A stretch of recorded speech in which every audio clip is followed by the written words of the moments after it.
Good morning and welcome, everyone. I'm Karin Landgren. I'm the Executive Director of Security Council Report. You all know SCR as an independent, impartial source of daily news and analysis on the UN Security Council since 2005. Today, we're looking at the meeting format called the Arria-formula on its 30th anniversary. SCR is especially pleased to be presenting today's webinar in cooperation with the Permanent Mission of Japan. Japan is running unopposed for election to the Security Council for the 2023-2024 term, which will be Japan's 12th term on the Council. That is the record among elected members.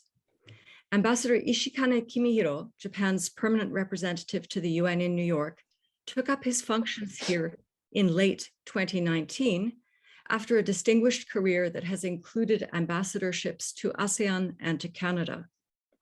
As an elected council member, Japan has consistently addressed the Security Council's working methods, including through the compendium known as Note 507, which brings together presidential notes on working methods. The developments in Ukraine since late February have illustrated to those who follow the Council closely just how important the Council's working methods and procedures are, and how highly political they are as well. In 2021, Security Council members met for a record 32 Arria-formula meetings. That was 10 more than the previous record of 22 annual Aria meetings, which was set in 2019 and matched in 2020. Perhaps we will look back and see that 2021 was peak Aria, because so far this year, there has been only one Arria-formula meeting, with a second such meeting scheduled tomorrow. Are we perhaps starting to see Arria-formula fatigue? There is no doubt that what we still call the Arria-formula meeting bears very little resemblance to that first highly informal meeting of 1992. I expect we'll be looking today at what changes the Aria format has helped catalyze in the Security Council's formal practice, and whether the Aria format still in fact delivers benefits and to whom. SCR is delighted that our keynote speaker, who will follow Ambassador Ishikane, is none other than Ambassador Diego Aria, the former permanent representative of Venezuela to the UN. Diego gave his name to this formula, and today is a truly rare opportunity to hear his own account of how it came about. I want to welcome Diego warmly, also as a good friend of SCR. Diego will be followed by the director of the UN's Security Council Affairs Division, Ms. Hasmik Egyan, who better to offer observations on the use of this format over the years. Welcome, Hasmik, and thank you so much for joining us today. Finally, I want to welcome two speakers who represent elected Security Council members, past and present. Ambassador Mike Kiboino, Deputy Permanent Representative of Kenya. Kenya is now in its second year on the Security Council and was in particular the sponsor of a significant closed Arria-formula meeting last year on hate speech. And Ambassador Sven Jürgenson, the permanent representative of Estonia, has just spent 2 years on the Council making strong use of the Aria, including on cybersecurity and in hosting the first high-level Arria-formula meeting in virtual mode. Thank you all for joining us to commemorate, assess, and critique this unique working method. Just before I give Ambassador Ishikane the floor to deliver opening remarks, let me remind you that our discussion is on the record and is being recorded. We hope to have a period of comments and questions before we wind up at 10:30 local time. Now, Ambassador Ishikane, you have the floor. Well, thank you, Ms. Karin, for your nice introduction. Well, regarding the Security Council election, which is going to take place coming June, well, as you have you've pointed out, we are contested, but it's an election, so yeah, we have to do our best till the end, till we get really elected. And Ambassador Diego Aria, it's a great honor and pleasure for me to be able to see you even over the screen, because your name is so famous. But I didn't have a chance to meet with you under the COVID situation. And distinguished delegates and participants. Sorry. I'd like to begin, by thanking Security Council report, for organizing this important event commemorating 30 years of the Arria-formula meeting format. The government of Japan is pleased to co-host today's event and warmly welcomes Ambassador Aria, for whom no explanation is really needed, but who created the innovative and flexible informal meeting format that bears his name. Indeed, Arria-formula meetings have proven to be a useful platform to discuss a variety of issues. And more recently, the number of Arria-formula meetings has been increasing, and the format has developed in a manner different from what was originally envisaged. But I prefer not to go into details, as we will hear from Ambassador Aria's statement shortly after. And I have no doubt that valuable information shared from outside the Security Council through Arria-formula has been contributing to transparency, inclusiveness, effectiveness, and legitimacy in the Council's work, which we need very much at this juncture when we face the overwhelming challenges. And as you are aware, the Security Council is expected to meet two, sometimes conflicting requirements. The first one is to make decisions that will ensure prompt and effective action to maintain international peace and security. And second, to gain the support of the wider United Nations membership so its decisions will be carried out. From this perspective, enhancing the transparency, efficiency, and inclusiveness of the Council's working methods is vital to the effective functioning of the Council. And based on these briefs, Japan has traditionally contributed to the improvement of the Council's working method through the informal working group on documentation and other procedural questions. We chaired the IWG and led the efforts which resulted in the issuing of Note 507 by the President of the Security Council as a compilation of the Council's working methods. But I would also like to take this opportunity to commend the significant progress made by Kuwait and St. Vincent and Grenadines, which have worked tirelessly as subsequent chairs of the IWG to adopt new notes by the President. Well, Japan's commitment to improving working methods remains unchanged.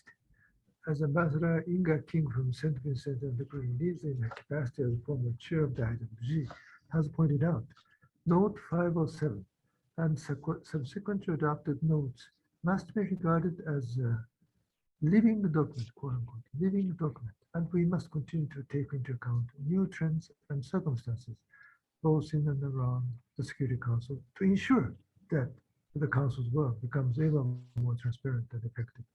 Last but not least, Japan is currently running for election as a non-permanent member of the Security Council for the term 2023 to 24.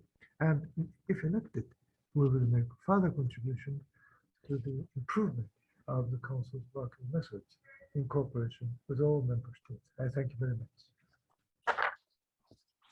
Thank you very much, Ambassador Ishikane. And I think we've all taken good note of your view that the Aria has contributed to the transparency, inclusivity, effectiveness, and legitimacy of the Council, given that the Council needs not only to take decisions, but that those decisions be accepted by the wider membership. Thank you for your points. And it's my pleasure and honor to now turn to Ambassador Diego Aria for our keynote remarks. Diego, you have the floor. Thank you so much, Karin. And I thank Ambassador Kimihiro for his words. You know, under other circumstances, it will be to me today a very joyous opportunity to celebrate that you generously have organized today to recall the origin of the Arria-formula. But we know that we're living very dangerous times for the world, which makes it impossible for me to feel the joy that I would have naturally felt. I have a few notes, Karin, which I would like to go over very quickly. First, the origin. You know, I was called one morning by a very Catholic Venezuelan lady who told me that there was a Bosnian priest who was in New York trying to see members of the Security Council, and no one will see him. And he had very serious information of what's taking place in Bosnia. So I told her I was extremely busy. I just entered the Security Council as a non-permanent member, but I could give it 10 or 15 minutes that morning. So the priest, Father Brocco, came to my mission, and instead of 15 minutes, we spoke for about 2 hours. Why was that? Because the priest was telling me this narration of the horrible crimes that were being committed at the border of Bosnia and Croatia were so horrendous. I had never heard that from the Secretariat, not one word about that. So I told him that I was going to organize a meeting of him with the members of the Security Council. Karin, not being familiar with the procedures of the Security Council, I sent a collective fax to the Security Council members saying, I invite you for a cup of coffee today at 3 o'clock at the Delegates Lounge of the United Nations. So they came, and I had very vivid in my memory. I asked the priest to start to repeat what he told me. And I had in front of me a very close friend, Joshua Hatano, who was a Japanese ambassador at the time. And I was, in a way, gauging, taking the temperature of the meeting through Hatano's face. And I noticed he was shaking by the information that we were all getting for the first time. Thanks to that father, we have had today more than 300 Arria-formula meetings. At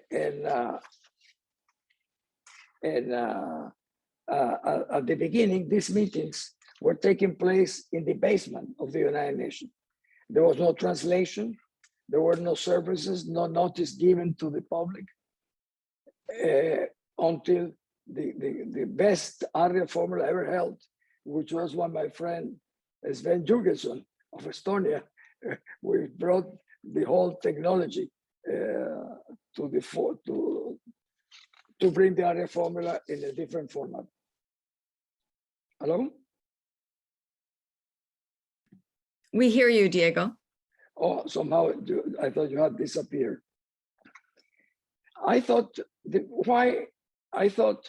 that this was the way to start opening the door to a very close room, the Security Council, which I call it the room without a view.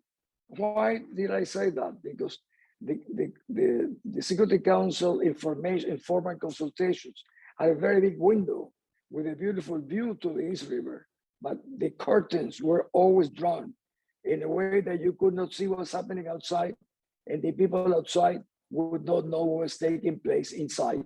So I thought that I could push a little bit the door to open the door of the Security Council. But what I had in mind really was to bring different players and participants from the outside to that close, a sort of a club, a very private club with exclusive, which is the Security Council, to bring more light on different opinions. But I had another thought which came to my mind as soon as I brought the second or third guest, which was the president of Bosnia, Alija Izetbegovic. And I say this because this was a man, his country was at war, and the Security Council would not see him in private. We would only see him in public. And of course, in public, you don't handle the issue the same way that you do in the real negotiation, which is in the informal consultation. So after I heard him in an Arria-formula, I wanted to make the members of the council a little bit more honest in a way that they could not say later that they had not been informed of X or Y events, because I had the president of Bosnia to tell them. Later on, the ambassador of the UK, my friend, Sir David Haney, asked me to bring a lady parliamentarian who was dedicated to the defense of the Kurds in the southern part of Iraq, in the marshes. And of course, we learned a lot there. We follow, but inviting Richard Goldson, who was at the time the Supreme Court member of South Africa. And I invited him, and he told me that he used that invitation, which was so informal. And he said in the press in South Africa that the Security Council had invited him. It was not true in a way, but then after he came back from our meeting, he published in South Africa that he had met with the Security Council. And of course, he had photographed with all of us meeting in an Arria-formula. I got into the United Nations that year. I arrived in 1991 when it looks like the world was going to be completely different. I was with Perez Sequeira, the Secretary General, on the 25th of December, 1991, when the President of the Security Council, the Soviet Ambassador Vorontsov, came to meet with us and told us the Soviet Union has ceased to exist half an hour ago, which was, as you can imagine, quite ago. I thought then that everything is possible, and probably that's why I was able to bring this innovation to the fore, because I thought that the game was more open. Of course, that didn't last too much. I was used to call for coffee meetings because I was coming from being a governor of Caracas. And every time we had a problem, we invite people to have a coffee and to talk things about. That's not the way that things were done at the United Nations. They were too formal, too rigid, too close. And I think it was too close for the convenience of the permanent member of the Security Council. In March, that same month that we are now recalling, Tariq Aziz I received Tariq Aziz, who came from the Iraqi sanctions, and I told my assistant to call for a press conference after Tariq Aziz left. And Jonah, who was on the Secretary General of the United Nations, came down to see me and said I could not hold a press conference because the President of the Security Council never gave press conference. I could not believe that was possible. So I said, well, my dear Mr. Jonah, I invite you to watch the first press conference. And of course, we did it. As you can see, it was, to me, it was very natural to be innovative because I was not used to the regimental ways of the United Nations.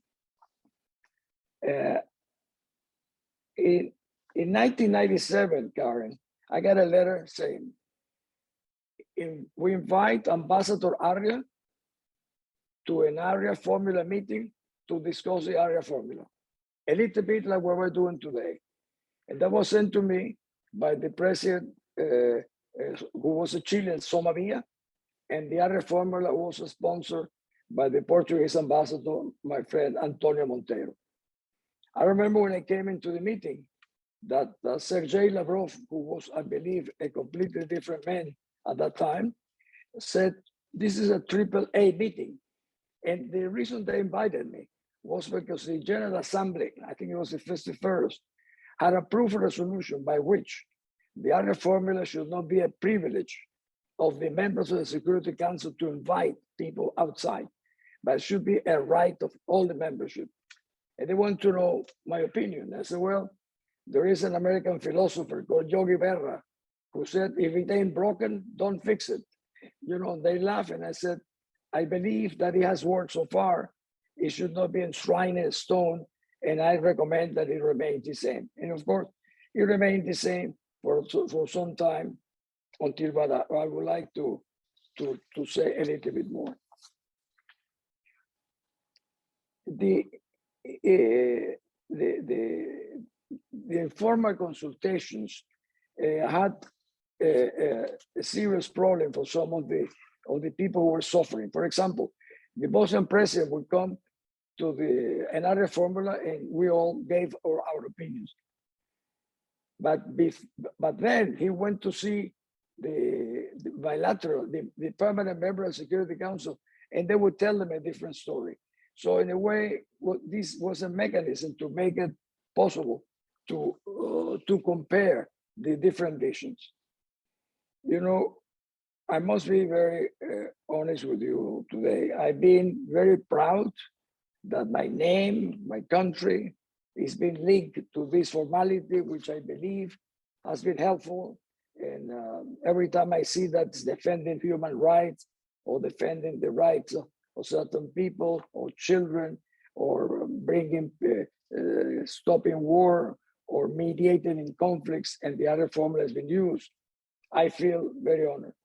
But recently, in the last year, the last few months, I believe that the other formula has been used in a completely opposite way, in which at least I consider when I promoted originally, which was respect for human rights, respect for international law, respect for the Charter of the United Nations, and above all, clarity and transparency of the work of the United Nations, and not to distort or make a travesty of the international justice like it's been the case recently, specifically in the case of what I consider a criminal and barbaric invasion of Ukraine.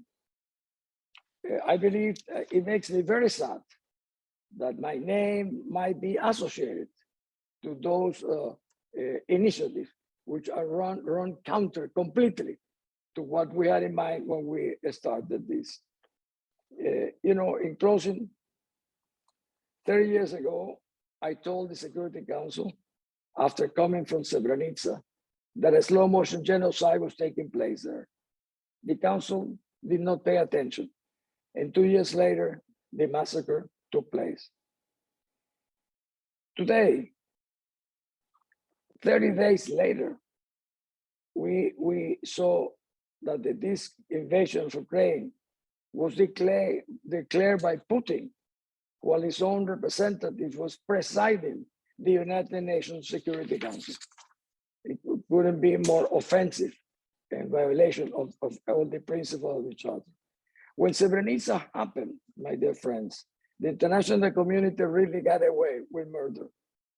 But today, we cannot hide Mariupol, that is becoming the second and even greater tragedy than Srebrenica. The whole world is watching with horror the destruction of another member country that has been blackmailed by the international community has accepted to be blackmailed by the challenge of nuclear means. We don't need an Arria-formula meeting to really know what's happened today in Ukraine.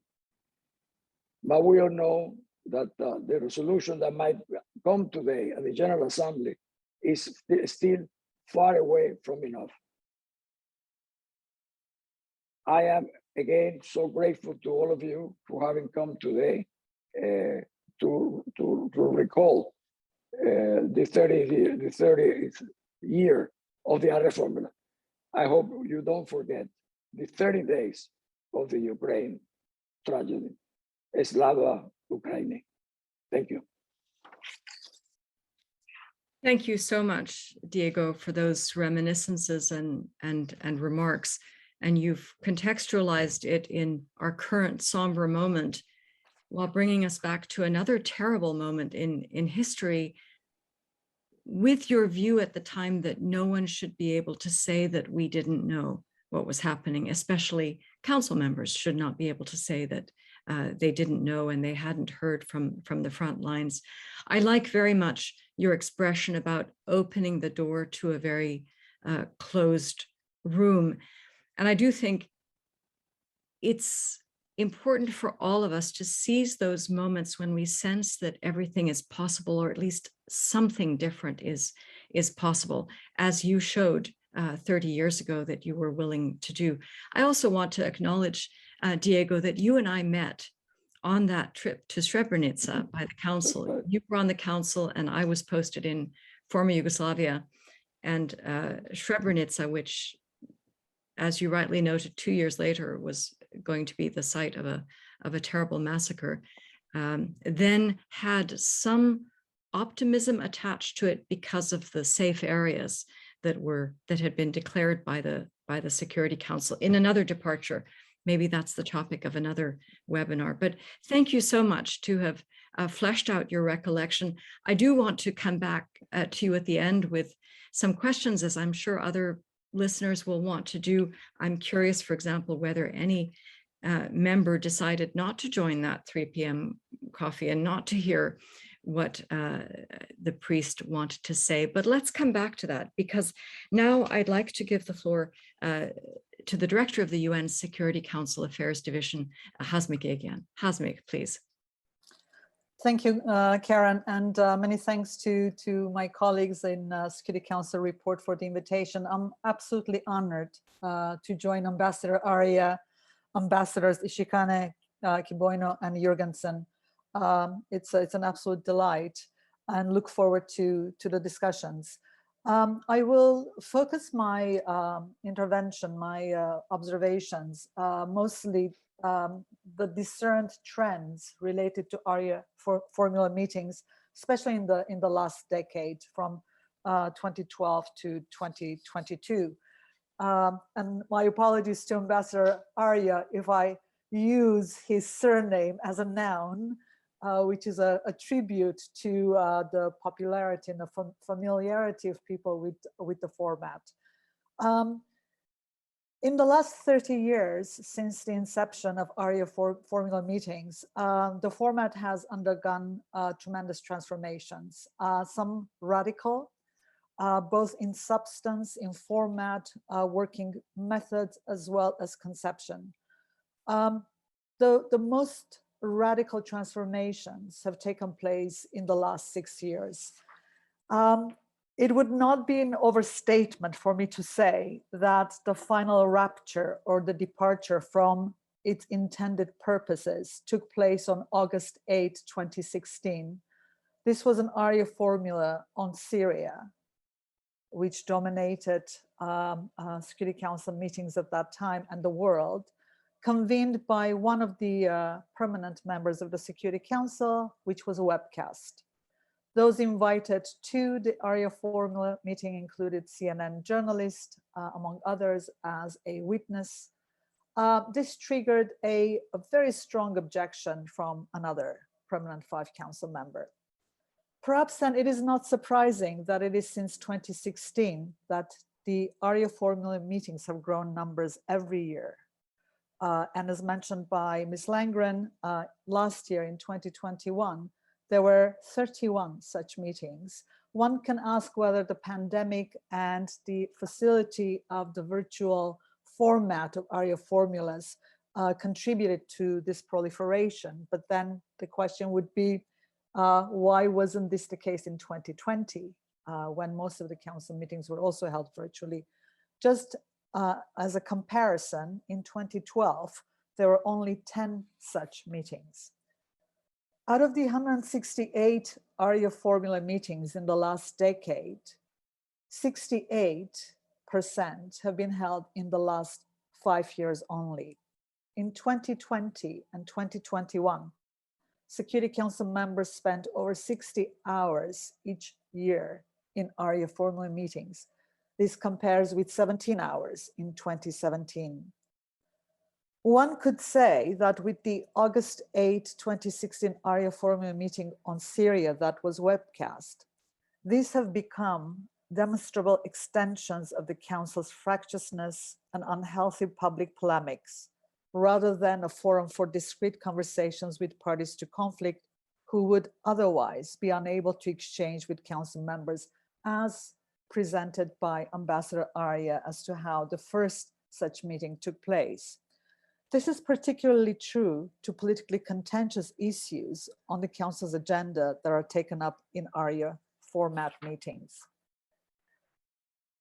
Of the 168 Arria-formulas in the past decade, 58% have had thematic topics, while 42% have focused on country or region specific.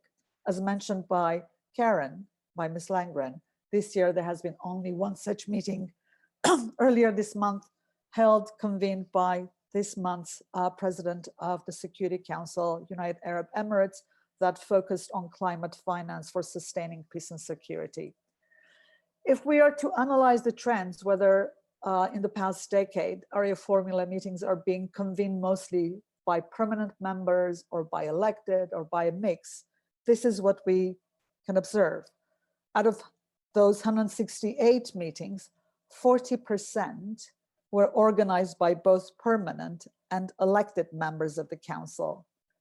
Nearly another 40% of them were organized by one or more elected members, while less than 20% were held by one or more permanent members. One could then ask, statistically speaking only, does this denote that Arria-formula format is more favored by elected members, and then why? Additionally, since 2020, and breaking with the principle of Arria-formula meetings being convened by council members only, since then, 2020, many of these meetings have been convened in conjunction with a variety of non-council members and bodies. In the past 5 years or so, incoming council members, after having been elected, have increasingly joined existing council members in organizing Arias in the months leading up to their beginning of their terms in the council. Breaking with another principle of its original inception of Arias, namely non-presence of the Secretariat, UN offices. Starting in 2017, there has been an increasing number of UN Secretariat or agency briefers invited by the conveners. These include the Office on Drugs and Crime, Office of the SRG for Children and Armed Conflict, Office on Prevention of Genocide and the Responsibility to Protect, as well as my own department, Department of Political and Peacebuilding Affairs. Similarly, regional organizations such as the African Union, European Union, have recently participated as co-organizers in Arria-formula meetings on topics such as silencing the guns in Africa, women, peace and security, and the impact of the departure of foreign fighters and mercenaries from Libya on the Sahel region. In terms of the frequency of topics, the topics most frequently discussed in Arias have been closely associated with country-specific and thematic agenda items of the Council, such as maintenance of international peace and security with a focus on emergency security issues, such as climate change, cybersecurity, food and water security, situation in the Middle East, primarily Syria, women, peace and security, and protection of civilians in armed conflict, including protection of journalists, humanitarian and medical workers, Ukraine, etc.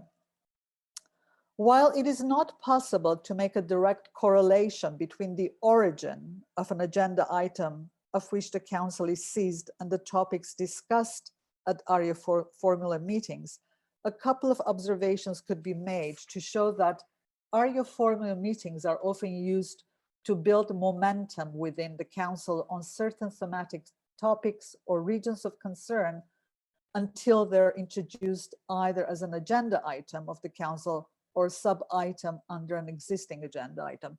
In other words, Arias have served as an innovative or percolating formats on topics which are then introduced in the Council formally.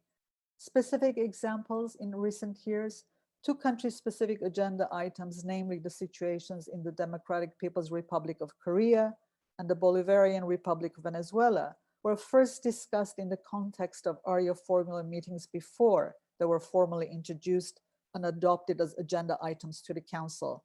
Both agenda items went through procedural votes in which several Council members, including 2 permanent members, cast negative votes.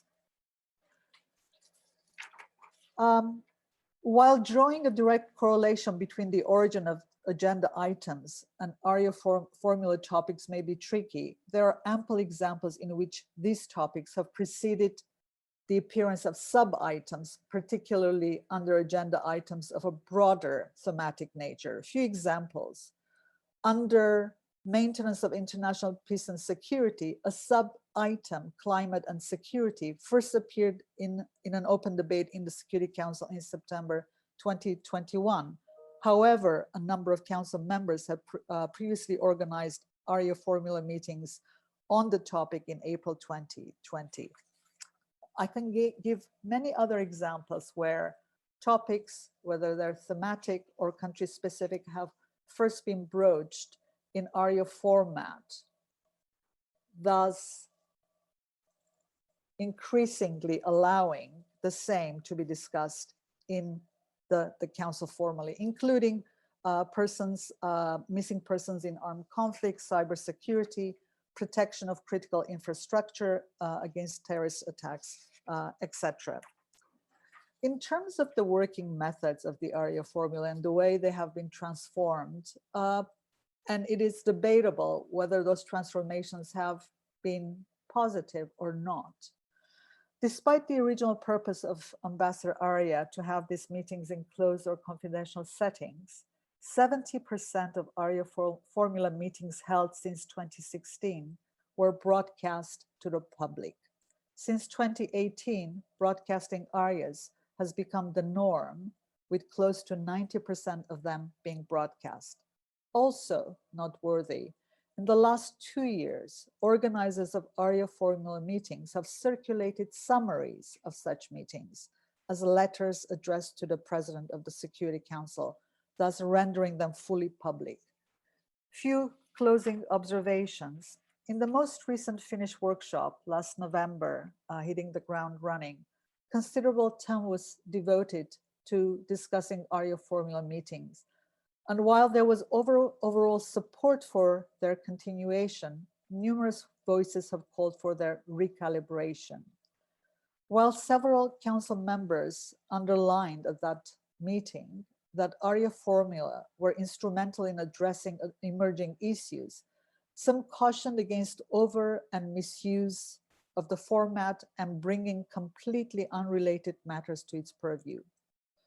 As we heard earlier, both from Landgren and I mentioned, only last year there were on average approximately 3 Arria-formulas per month, which if added to already heavy workload of the council, puts into question the ability of the council members to devote time and effort to the most pressing issues on its agenda.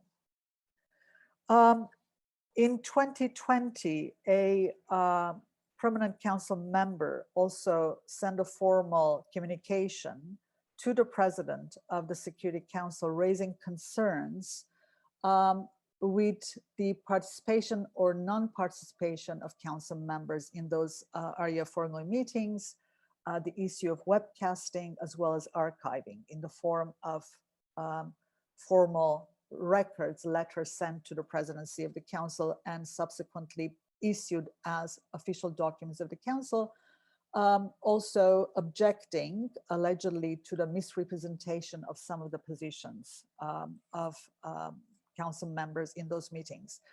I would like to put perhaps forward a few questions, if you would allow me. A question I ask myself is whether such a valuable tool has been lost from its initial conception to what it has been transformed to. Is there a need to either to recalibrate to serve original intent of the Arria-formulas or to carry on as they are now while searching for alternative formats? Also bearing in mind, more importantly, that close consultations have also perhaps become less effective as a format for frank discussions. I will leave it at that. Thank you. Thank you so much for those fascinating remarks, Hasmik. And you've certainly illustrated just how much this format has changed, especially in the last decade and perhaps especially in the past, I think you said since 2016. I just want to point out for everyone who's taking part who may not have reflected on this, the Aria format, as the most informal format of the council, does not have mandatory participation. So members can choose to take part or not take part in Arria-formula meetings. Hence also my question to Diego about did anyone not turn up for that 3 p.m. Coffee? And I think we are seeing, as perhaps as a partial response to Hasmik's question, which we'll certainly come back to. In 2019, we saw a few council members propose what became called sofa talks. evidently looking for a still more informal and closed and private setting to have those conversations that arguably are no longer being had via the Aria format, where, as Hasmik noted, we are getting unhealthy public polemics rather than discrete exchanges of information. But I think the very positive point as well from Hasmik was that we see the Arria-formula being used to build momentum around issues, so it can function as, if you like, an informal on-ramp to bringing things up in the Security Council, or as Americans say, to socialize the issues in a less formal setting. So thank you for that very rich set of remarks and observations and data. And it's now my pleasure to give the floor to our next speaker, Ambassador Mike Kiboino. And again, warmest thanks, Mike, for joining us as a sitting council member in what is an extraordinarily busy time in the council. You have the floor. Thank you very much, Karin, and Ambassador Ishikane Kimihiro for the co-chairs for organizing this event. And let me in particular thank you, Karin and SCR, for the great work that you are doing that is definitely beneficial to many Security Council members, particularly elected members such as Kenya. It is definitely a great honor to share a platform with and listen to Ambassador Diego Aria, to whom we owe this useful tool that is the Arria-formula meeting. I want to congratulate you, sir, for this innovation, and we are happy to hear from you on what your vision was and how it has developed over time. Of course, we do appreciate the great input that Hasmik has brought on board, giving us the history perspectives on how it has evolved ever since. And we are truly grateful for that, for those insights, Hasmik. In sharing our perspectives based on our membership to the Security Council for the period 2021-2022, I think it's important to note that we are at a time of unprecedented polarization in the Council. This means that any attempts to bring up any new matter is perceived through the lens of which side a member introducing it may be inclined towards. And this is a factor that applies to many other issues, including even such issues as choice of briefers that are proposed for council meetings. And so we see the council to be deficient on objectivity, particularly in certain cases. And this lack of objectivity has negative implications, not only on the work of the council itself, but also on the intentions by members to introduce new issues, however pertinent they may be. We see this situation as a factor that is sustaining the relevance of Arria-formula meetings. And we see Arria-formula meetings having quite a number of advantages. One is that they provide a platform for both council and general membership to candidly engage in discussions which may not easily find space within the agenda of the council and under the program of work. They also offer flexibility to the convener, who has the unfettered control of the meeting in terms of the topic, the briefers, and even the kind of outcomes. They also serve as a channel of advancing discussions on subjects that have not been fully shaped to fit the current agenda of the Council, despite them being within the core mandate of the Council. And fourth is that we see Arria-formula meetings, that the advantage it has is that they are safe from the limitations that procedural rules often apply to formal meetings. Now, in terms of Kenya's experience, you will note that we are now doing our second year in the Council. And as is the experience of most elected members, 2 years is a short time to advance all your priorities through the agenda of the Council. And so in our case, in our effort to advance discussions on some of our priorities, in 2021, we hosted 5 Arria-formula meetings, individually and also jointly with others, and we co-hosted 6. Of course, Estonia, we found Estonia doing great work, and we had to make inquiries from our Estonian colleagues on how they are using and what informs their use of Arias. And we got a lot from, I certainly got a lot from my DPR, my counterpart DPR from Estonia. Now, so I want to touch on some of the Aria meetings that we did, but to illustrate a few points. The first is that when we came to the Council, we realized that there are issues that relate to the core mandate of the Council, but the Council has not accorded sufficient attention to those issues for whatever reason.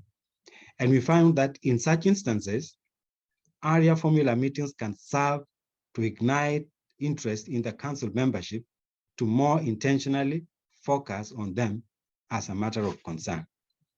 An example is the first Arria-formula meeting that we had on 26 March 2021, which focused on the protection of peacekeepers against the threat of the deployment of improvised explosive devices. We held this meeting to draw the attention of members of the Council to the need to address the threat of the use of IEDs against peacekeepers, given that at that time and even now it remains a challenge to various peacekeeping missions such as MINUSMA, MINUSCA, and the others. Now, for us, the fact that 13 Council members co-sponsored this meeting implies that the matter actually warranted discussion within the Council because it definitely has relevance to the mandate of the Council. This Aria meeting was referenced by several delegations whenever they would speak to the safety of peacekeepers in formal Council meetings. We also used it as a springboard to a large extent successfully to negotiate IED texts in a number of peacekeeping mandates. The second point is that we see value in closed Arria-formula meetings. While Arria-formula meetings are generally and mostly open, in some cases, it is desirable to have closed Aria meetings in order to encourage candid discussions and sometimes to protect the identities of grievers, especially when discussing issues of a sensitive nature. During our presidency in October 2021, we hosted a closed Arria-formula meeting on addressing and countering hate speech and preventing incitement to discrimination, hostility, and violence on social media. This meeting was held under a Chatham House rule and was briefed by senior officials from social media companies, including Facebook, Twitter, TikTok, and others, on basically how they deal with hate speech and incitement to violence in their platforms. So it was quite important that the meeting be closed to encourage the privers to be candid in sharing details that they would otherwise not have shared in an open setting.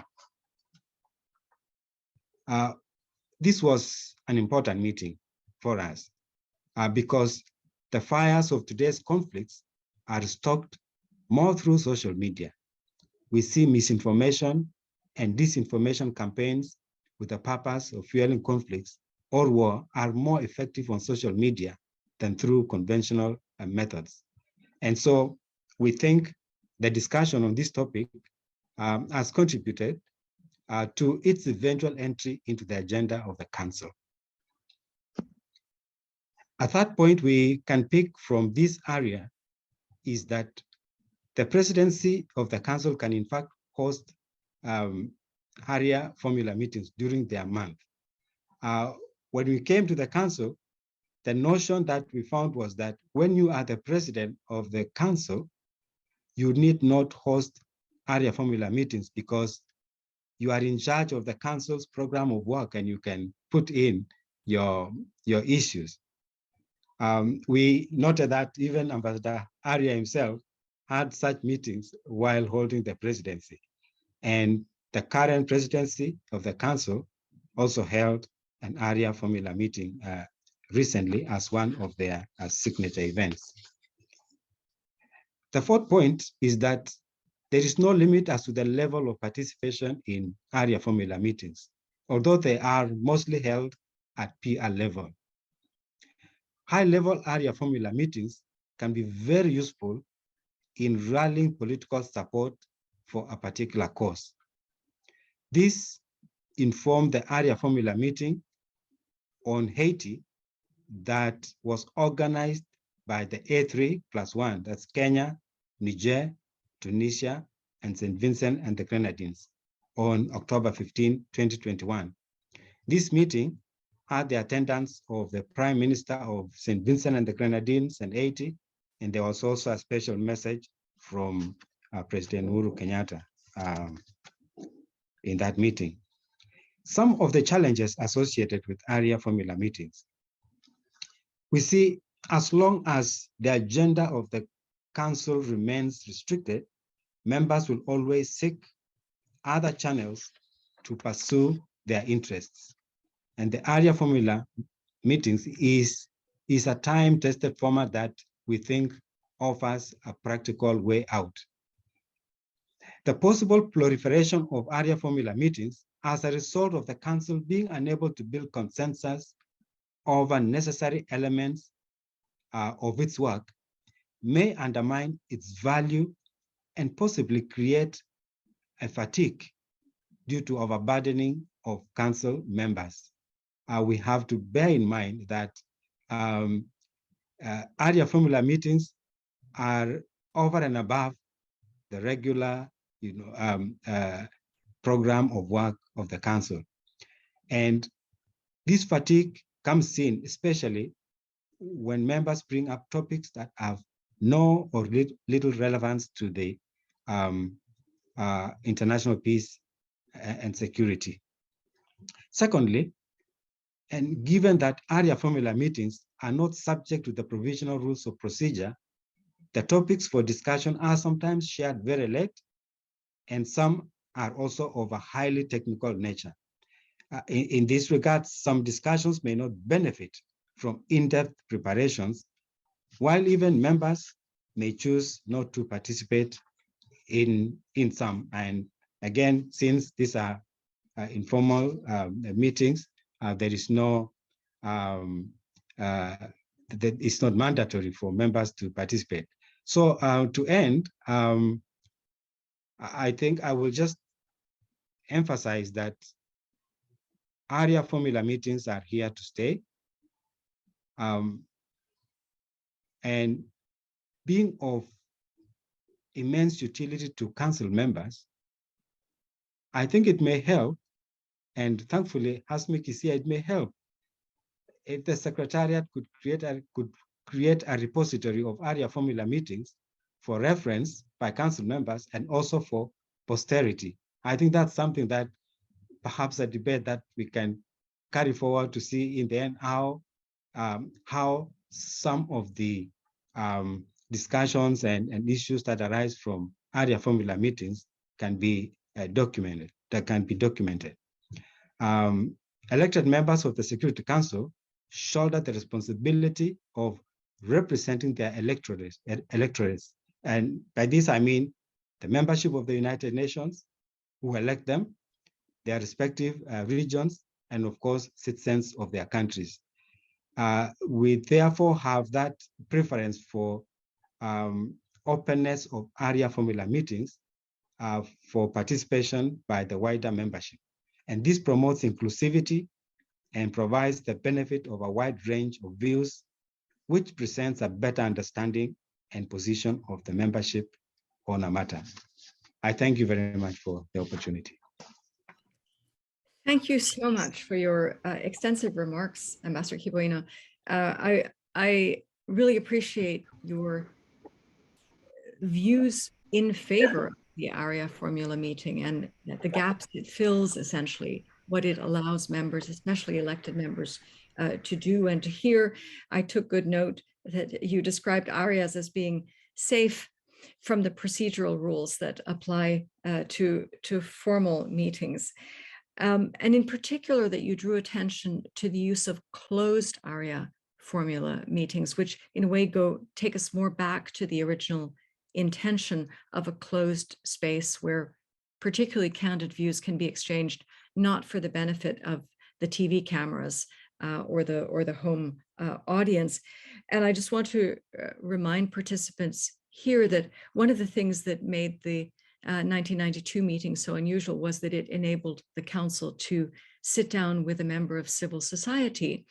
We don't think of this so much anymore because civil society briefers have become the norm in council briefings now.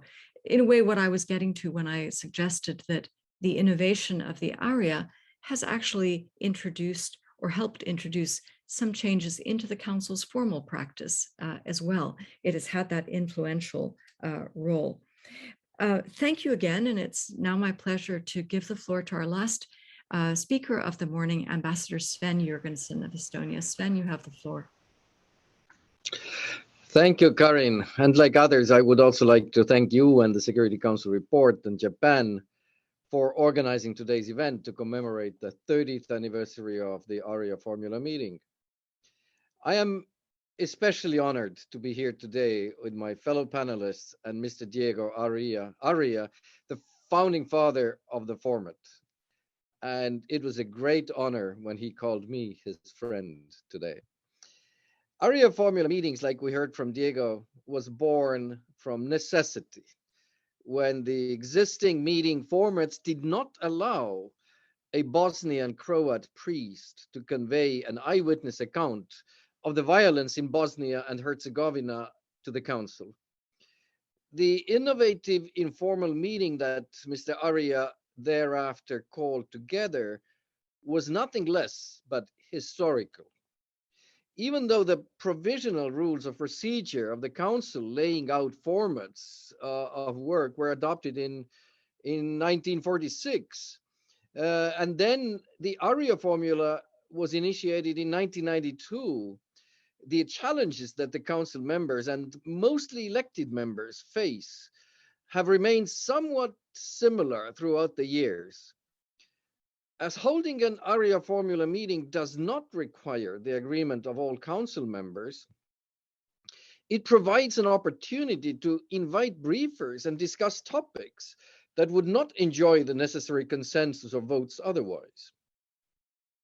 As proven by the last 2 years, this format also helped to tackle the different constraints of the pandemic. That is why Estonia turned to the format in May 2020, when the work of the council had become fully virtual due to the COVID-19 pandemic, and Estonia was preparing for its first ever presidency.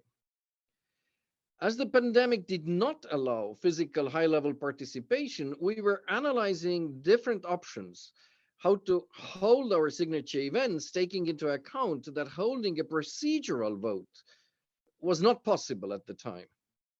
We had two high-level meetings planned. One to bring cybersecurity on the table of the Council, and another to mark the 75th anniversary of the end of the Second World War. With the Russian aggression against Ukraine, this is a topic that today seems as acute as ever, if not more. In order to have our signature events high level and fully virtual, we decided that the most reasonable way of involving the wider UN membership was to hold an Aria meeting. We turned to our private sector and found a partner that provided us with a virtual space. The meetings were successful. For example, on 8th of May event, we had 45 member states represented at a ministerial level. It was the first virtual Aria in history that brought together such a large number of high-level participants. Our Aria meetings also helped prepare ground and go into a more interactive and open discussions on subjects that we brought to the Council later, like impact of COVID-19 on the protection of children in conflict and cybersecurity. It is unfortunate how the working methods are often being politicized and how certain Council members simply block certain discussions and briefers. During our 2 years on the Council, we organized 12 Arria-formula meetings and co-sponsored another 14. Looking at the topics of our meetings, it is quite clear why this format was chosen. It was simply impossible to have a formal discussion on human rights situation in Crimea, or media freedom in Belarus, or accountability in Syria. Thanks to Arria-formula meetings, we had an opportunity to give voice to the people of Belarus who have been suppressed, silenced, and harassed. This format enables discussions that are necessary to have. That is also why I would encourage Council members to reflect these meetings both in the monthly assessments and in the annual reports, even if only as a statistical indication, to leave trace of these important exchanges. We are now again at a point where a Council member, a P5 member, is causing the paralysis of the Council on a war that it itself started. This can further drive some divergences that necessitate the use of the informal formats like Arias. But obviously, they can also be used to stage events such as the shows we have been recently seeing by Russia in the Council itself. It is true that the Arria-formula meetings are not envisaged in the Charter of the UN. However, Diego Aria, you created something that is somewhat even more Security Council than the Council sometimes itself, by allowing a frank and necessary exchange of views. Thank you, Diego, for this enhancement and for making history. And these days, I cannot end differently, but Slava Ukraini. Thank you, Karin. Thank you very much, Sven, for your comments. I think we've all noted what our friend Diego will be known as henceforth, which is the founding father of the format. Although I wouldn't be surprised if the way some Arias are heading these days, he thinks about whether he should withdraw his name from the format. I'm afraid you're stuck with that, Diego. Hasmik has made an important point in the chat, which is that Arias are not considered an activity of the Council. And you will find when SCR writes about Arias, we also talk about something that Security Council members have done or are convening, rather than the Security Council as such. Sven, you've drawn a lot of attention to not only the high points, such as the virtual high-level Aria that Estonia was able to organize, but also the misfortune of the way Security Council working methods are being politicized and the things that are impossible to discuss in the Council. And I'm reminded of a moment when the then High Commissioner for Human Rights was scheduled to brief the Council on human rights in Syria. I believe it was in March 2018. And at the last minute, that was thwarted by a procedural vote that denied that meeting. That basically meant that that meeting couldn't take place. And instead, he went more or less straight into an Aria organized on the spot to brief those members who wanted to be briefed on that topic. So it offers possibilities, absolutely. And now we have some time to take questions and comments from the group. We already have some speakers who would like to take the floor. Diego, do you want to respond now, or shall I come back to you at the end, which I will do in any case? But if you want to say something now, please do. Yes, thank you, Karin. I would like to thank Sven for his generous words at the end. But Hasmik said something which I believe is very important. She says that is the tool still useful? It can be changed. I think the genie is out of the bottle. Remember, when we created this in 1992, there was no internet. That did not exist. So we were much more limited. And the explosion that people like our friend Sven has done is a natural development of society around. The United Nations is very important, but it's not the world. And what's happening around the world is really affecting and changing many things in the Security Council. For example, Boutros didn't like, when he was Secretary General, the participation of NGOs in general. So you can imagine, I remember bringing the head of the Red Cross into an area meeting, and they were scandalized. Or bringing African Watch because they said that they were communists. You know, it was a completely different landscape. And the only thing I was going to say, for example, we have not spoken of the issue of veto. The Arria-formula cannot be vetoed. And I remember last 2 years ago, the High Commissioner of Human Rights, Prince Said Al-Hassan, was bringing the issue of China to the Security Council, and China vetoed it in the morning. And that afternoon, an Arria-formula was called, and the report on China was actually done in an open meeting. Or Ukraine, when Ukraine was in the Security Council, they tried to bring the issue of the cyber warfare that Russia was doing against them since that time, and Russia vetoed them. So the Ukrainian ambassador at the time called for a meeting that afternoon, and an Arria-formula was done in an open way. So we have to remember that we're living in a different time. Thank you. Thanks very much. I want to give the floor to Ewan from Ireland. So if I can ask our administrators to let him appear on the screen and speak, please.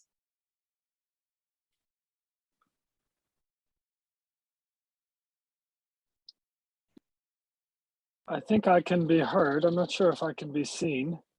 We can hear you. Let's start with that. Yeah, I can go ahead. I mean, look, thank you, Karin and SCR for organizing this. Great to hear your thoughts, Hasmik and Scad, as always. And thanks also to Ambassador Ishikane, Ambassador Kimihiro, Ambassador Jürgenson, and especially inspirational, of course, for us too, as a currently elected member, to hear from Ambassador Aria, a powerful story, which we know, but to hear it in your own voice is remarkable. And to hear also that the clarion call of sort of moral clarity that you brought to the Council 30 years ago continues with what's happening in the world today, also powerful, I think. Interested in how you explain there some of the resistance to the innovations, and although we think the Council never changes, you know, voices from the field and voices from the grassroots are really at the core of what Ireland is trying to bring to the council and what many council members are now succeeding in getting around that horseshoe table. So I think it's good to remember sometimes the progress that we've made. I mean, on Arias, our view is that they're a really important format for the council for all the reasons that have been mentioned already. Sitting outside the formal rules, that wider latitude of topics and briefers, and on some hot topics like Myanmar, accountability in Syria that have been mentioned, cyber, which Sven and his team in Estonia really brought forward. And not only the topics, Ambassador Jürgenson, but also to show that it was possible to do virtual meetings with a level of professionalism that we all still aspire to and still fail to replicate, to be fair.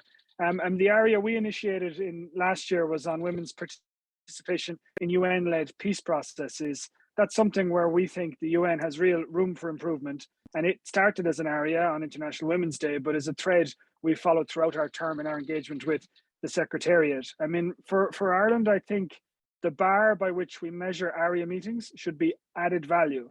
And I agree completely with Ambassador Kimihiro that closed areas are something where perhaps there's room for more added value. And the group of eminent experts, which sadly no longer exists on Yemen, was a good example, I think, in late 2020. Certainly, that trend of proliferation of politicized areas has been difficult in recent years. That divides the council, it divides the E10. Aria is sometimes a place where coalitions are built, but sometimes also destroyed. Crimea, Syria, these examples stand out, Hasmik, as you outlined. I think also as working as a PC on the PC team, we sometimes face a glut of areas falling all at once. And that's something that PCs could and should manage. And 4, 5, 6 areas coming at short notice, that can be really challenging for the work of the council, actually, in a practical sense. And as Ambassador Kimihiro said, on sometimes very technical issues. And for what it's worth, council members are not obliged to attend areas, as many people have said. Our position as Ireland has been that the area, being an important format for the council, we risk devaluing it if we don't participate. And so we have participated in every area so far, even where that's very uncomfortable for us, and where we clearly disagree with the narrative being put forward. So I know that's not everyone's position, but I just thought it was worth saying that that's ours. The formal record, the monthly assessments, the annual reports, this is also an area where there's room for improvement, but resistance to innovation. And we would certainly support efforts in that regard, although I wouldn't be too optimistic. And to your question about whether it has lost its utility, can it still serve the original purpose, Hasmik? I think it can. Maybe it doesn't, but we all need to work to ensure in some ways that it should. So those would be our thoughts. And thanks everyone for the really interesting reflections. We really appreciate it. And I'm sorry that I couldn't be seen, but I think I've been more than heard.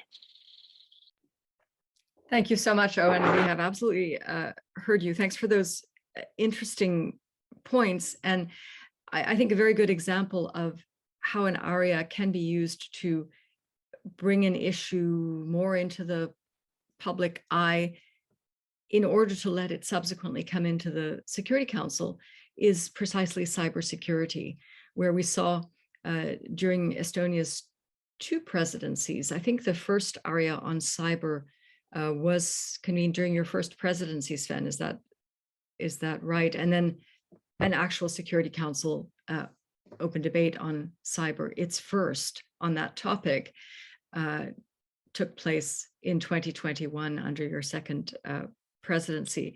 I just want to underline a point one of our speakers made, which was about closed consultations, another council format.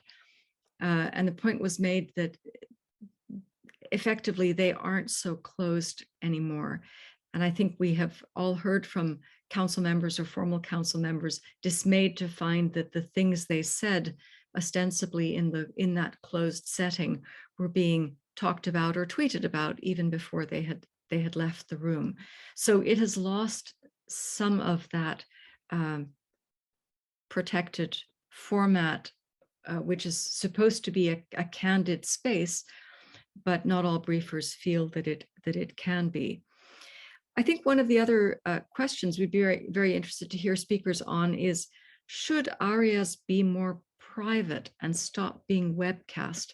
That's a question that has been asked in the in the Q&A, if you're following that, by Javier Cacheris, and I'm sorry if I'm mispronouncing your name. Any views on whether webcasting Arias is more of a problem than a benefit? Karin, if I may, this is Hesmik. I have to say I'm perhaps having witnessed the transformation of the Arias. And again, August 8, 2016, Aria, the first webcast. I think it depends what is really the purpose of an Aria that's being convened.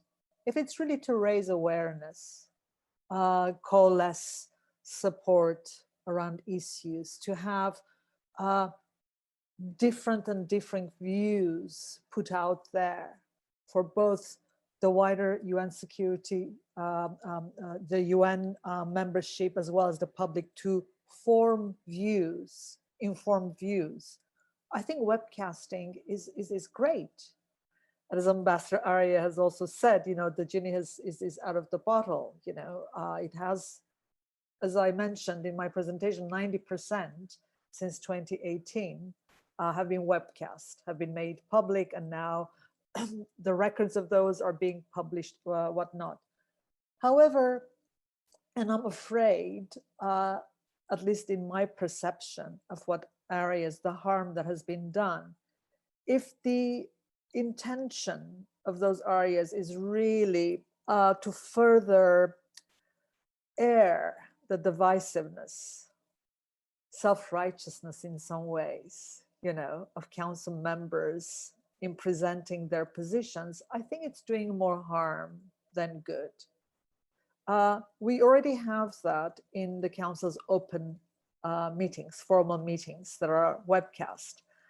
And having such meetings also in the most contentious manner, polemical manner, poisonous, also extended over Arria-formula meetings, I doubt that it is really doing any good. So again, I think there is the potential of good coming out, depending on the intentions of the conveners, whether it's webcast or not. Thank you. Thank you so much for that. I think we've all seen moments when the council turns into an arena for public theater rather than necessarily a place to solve global problems of peace and security. And some areas have lent themselves to that, as well, as Hesmik has pointed out. We're into our last 10 minutes, and I do want to give our panelists a chance to offer last words. So can I ask any of you who would like to take the floor?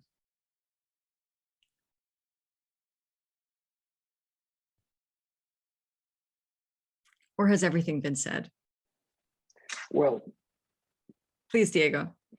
Well, if my other friends will not say something else, I would like to stress the point that we should not forget, as Sven was reminding us, the informal consultation of the Security Council are provisional rules for 1946 or 1947, and they have not changed. This was the United Nations that we found in 1991, 1992, and it has not changed. But I believe that the openness that in the world in general is what has changed, in a way, the Arria-formula. And I believe that the reason was that it was not scripted in stone, so it is expanding according to its needs. And I hope that it will not be, like I said before, misused and to make it an instrument of actually trying to dislocate and violate human rights and decency in the world the way that Russia has done recently. Thank you. Thank you so much, Sven.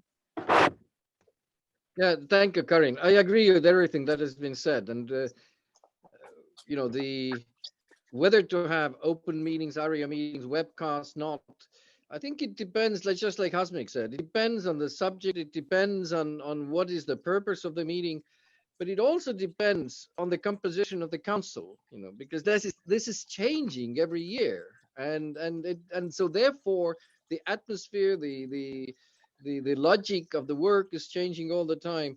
But also, like Diego said, you know, it should not be abused. It shouldn't be just a propaganda tool.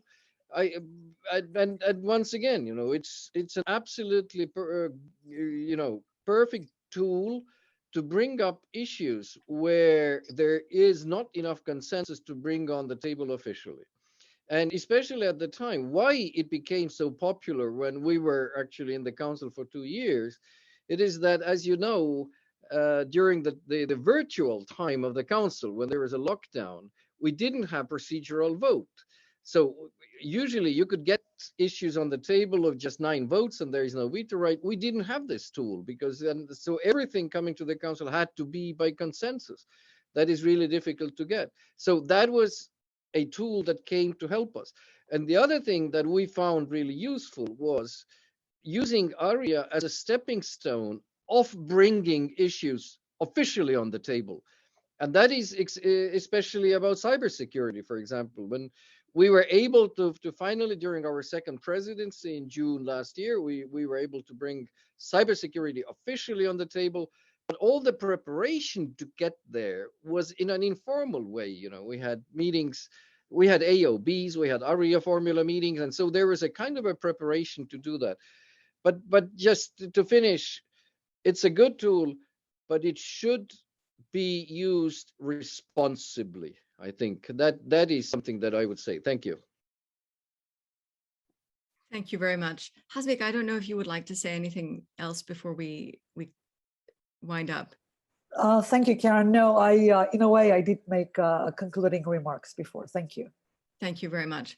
It's been fascinating hearing this, and on balance, I think we have heard more arguments in favor of the continuing role of the Aria, even though it has changed vastly since 1992, with some strong reservations as well for its abuse, as some speakers have said. Really, no one calling for this format to shut down and be replaced by something else. So I have to thank all of our participants, all of our panelists, most of all, Ambassador Diego Aria, for giving us this slice of living history, and also the possibility of asking you questions. I look forward to continuing the conversation. I can't close without also thanking my Security Council report colleagues who made this possible, Shamla Kandaya, Vladimir Cesar, Anna Haven. Thanks for a really excellent webinar, and thank you for joining us for it. We look forward to seeing you again.